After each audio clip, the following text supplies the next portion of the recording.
Imaginez, vous construisez le meilleur avion du monde, cependant, personne ne vous l'achète. Bonjour, bonsoir, mes salutations, bienvenue. Sur la chaîne Éjectable, on va parler du meilleur avion du monde, de mon chouchou, de mon gâté, le Rafale, un avion français. Aujourd'hui, cet avion, il se vend comme des petits pains, à tel point qu'aujourd'hui, le problème, c'est qu'on n'en produit pas assez. Alors si vous voulez, je me dévoue, je fais le quid avec le Rafale, que j'adore particulièrement, pour en produire suffisamment. Comment ça, attendez, c'est pas comme ça qu'on fait des avions? C'est pas en faisant le quid? Comment on te fait, toi, du coup?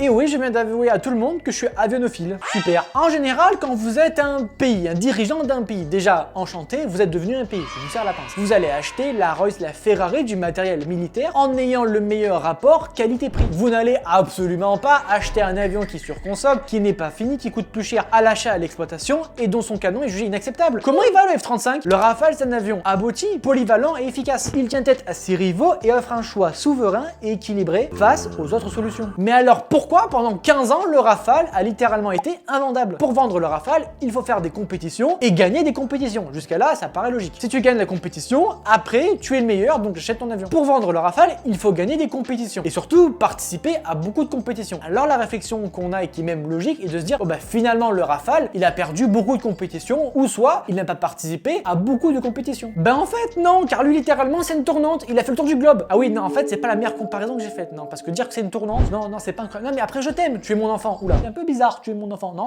oui, c'est chelou quand même. Et puis vous allez voir que finalement les compétitions étaient un peu pipées, 3 fois rien. Au début des années 2000, les Pays-Bas étudient le remplacement de leur F-16 vieillissant. Alors ils vont lancer une évaluation pour pouvoir comparer tous les avions qui veulent venir participer pour remplacer le F-16. On va avoir droit à une ribambelle d'avions. Déjà le F-35, mon ami, hein, comment tu vas toi? Le FA-18 Super Hornet, bien évidemment le Rafale, l'Eurofighter Typhoon, le Gripen et le F-16 Block 60 avec ses petites épaulettes. Officiellement, le F-35 a été déclaré supérieur et donc vainqueur de la compétition. Bon bah peut-être que le F-35 est juste finalement supérieur au Rafale, mais quand même vu les déboires aujourd'hui du F-35 avec un canon qui tire pas droit, j'ai un peu de doute. Regardez, il vole bien là, regardez, oh il vole bien, super furtif ouais. Et pour les gens qui vont me dire oui tu prends toujours le même crash de l'Alaska, et là oui qu'est-ce qu'il fait là? Il brûle de l'herbe? C'est une vache tranquille, qu'est-ce qu'il fait? Tu brûles de l'herbe? Oui je suis un peu salé ouais, effectivement je suis un peu salé. Sauf que finalement la compétition était complètement pipée, bah voilà super. Sur ce magnifique tableau on peut voir que tous les appareils sont comparés avec notamment une note. Donc d'un point de vue logique tu vas prendre l'avion avec la meilleure note. Le F-35 a une note de 6,97, le Rafale a une note de 6,95 et l'Eurofighter Typhoon, l'avion qu'apparemment les Allemands disent non mais il est supérieur, il est vraiment incroyable, il a une note de 5,83. Non mais les Allemands, il faut leur rappeler qu'on a gagné 2-0 et que là on leur met 3-0. Et là vous allez me dire mais en fait t'es complètement con. Bah oui ça c'est pas la question, oui effectivement je suis complètement con, mais surtout c'est que le F-35 est supérieur au Rafale de 0,02 points. Sauf que vu tous les déboires aujourd'hui du F-35 avec notamment 855 défaillances aujourd'hui à l'instant T, dire qu'aujourd'hui le F-35 est supérieur,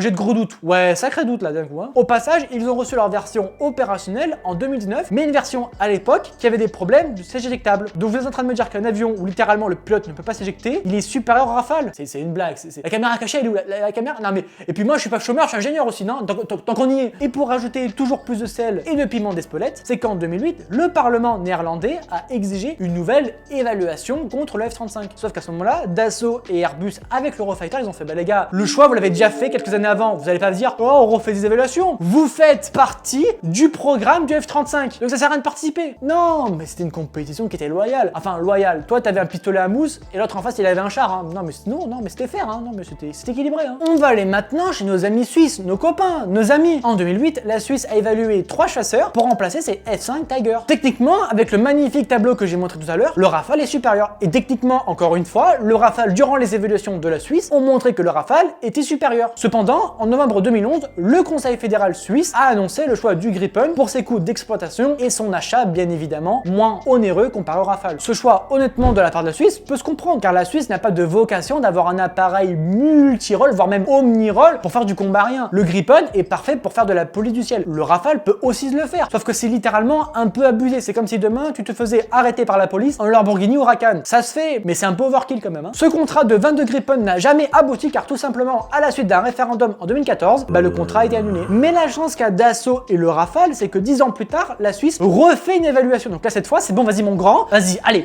on y va, on est prêt. Comment ça c'est le F-35 qui a gagné? Le F-35? Vous êtes en train de me dire que la Suisse, ils ont acheté un avion qui coûte plus cher à l'utilisation, à l'achat, qui coûte à peu près 42 000 $ l'heure de vol comparé au Rafale où ça coûte 15 000 $ l'heure de vol, alors que 10 ans plus tôt, plutôt ils avaient choisi le Gripen pour des raisons budgétaires? Non mais c'est pas possible, non mais c'est pas possible. Et cet avion va être utilisé pour faire de la police du ciel, donc littéralement pour guider Roger qui s'est perdu en biplan.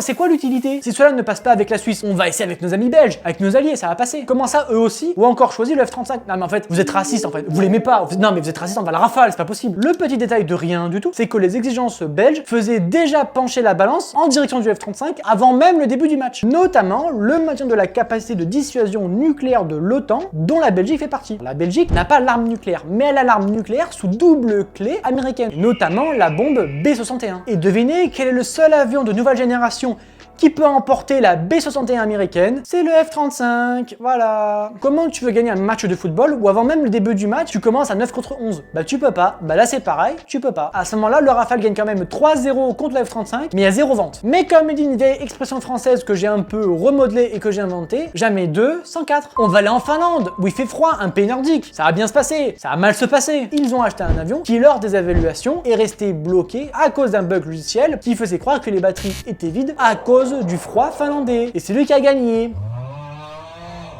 Des fuites dans la presse finlandaise ont indiqué que les militaires recommandaient le F-35, jugé plus performant à long terme. Oui, effectivement, je suis d'accord avec eux, le F-35 va aller jusqu'en 2080 minimum. Ça, je suis d'accord. À une époque où j'aurais littéralement plus de cheveux. Ah non, ça c'est vrai que j'en ai déjà plus. Mais sérieusement, à long terme, alors qu'aujourd'hui le F-35 va être remplacé par le F-47 américain, et que surtout notamment sur le F-35, le magnifique cône du radar, mais en fait il est trop petit. Du coup les nouveaux radars, plus performants, ils rentrent pas. Alors ça peut rentrer, tu forces un peu, c'est comme dans un rond, dans un carré, ça va rentrer. Après moi aussi je peux le faire rentrer, je prends un marteau, une CLC, ça rentre. Mais je suis pas sûr qu'après la furtivité elle soit encore là. Je suis sûr qu'après avoir critiqué longuement cet avion américain, vous allez appeler le FBI, le NSA ou la CIA pour dire littéralement, bah là il y a un mec là, chauve, qui dit n'importe quoi. Alors déjà, le faites pas car je suis sympathique et que je viens à peine d'arriver. Le souci encore une fois n'est pas qu'ils achètent américain. Ils peuvent acheter américain. Vous allez voir que notamment d'autres pays ont acheté un avion américain. C'est très bien, je suis content pour eux. Et moi ce qui me rend dingo, c'est qu'aujourd'hui les pays achètent un avion qui va littéralement les endetter à vie. Alors que pour 99% du reste du temps, le Rafale sait très bien faire les missions du F-35. En achetant français, vous allez faire des économies, c'est quand même bien. Tout le monde fait des économies. Parce que littéralement, si demain ton avion a 100 millions d'euros, il est déconnecté à distance, oui, ça va un peu grincer des dents. Hein. D'ailleurs, si vous avez de l'argent et que vous êtes blindé, n'hésitez pas à vous abonner et à me passer un petit crédit pour littéralement que j'achète ce bébou. Je le prends le jeudi, vous le prenez le mardi. Voilà, on s'arrange. Continuons cette tournée des compétitions